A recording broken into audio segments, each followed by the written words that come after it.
بعد اللحم الفاسد مياه شفة فاسدة أدت إلى تسمم 5 أفراد من عائلة ياسين شاكر وأبو الخير والجمال في مخيم عين الحلوي القريب من مدينة صيدا.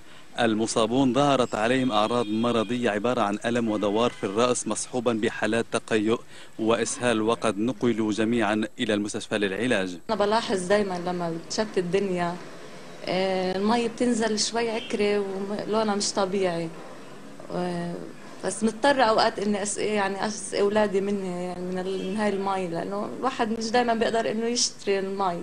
كل ما بشوف فيها صنة بتنزل صودا وفيها شقف، كنت صابني مغص ودخلت صابني دفاعية واستفرغت. وأنا من هون بحمل المسؤولية للجميع المعنيين على هذا المخيم، لأنه هاي الحالة كوني كصيدلي أنا بفهم كتير إنه شو بيعني حالة الإسهال وهذه الحالات التسممية اللي عم تحصل في المخيم.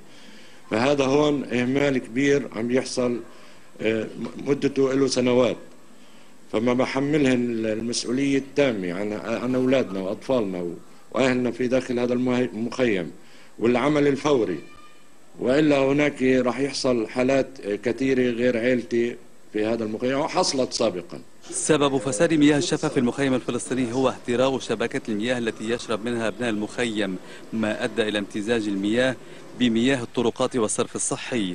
المصابون خرجوا من المستشفى لكنهم اصطحبوا معهم أنابيب المصل، إشارة إلى أن مخيم عين الحلوي يعاني ترديا في بناه التحتية، لا سيما في طرقاته وشبكتي المياه والصرف الصحي.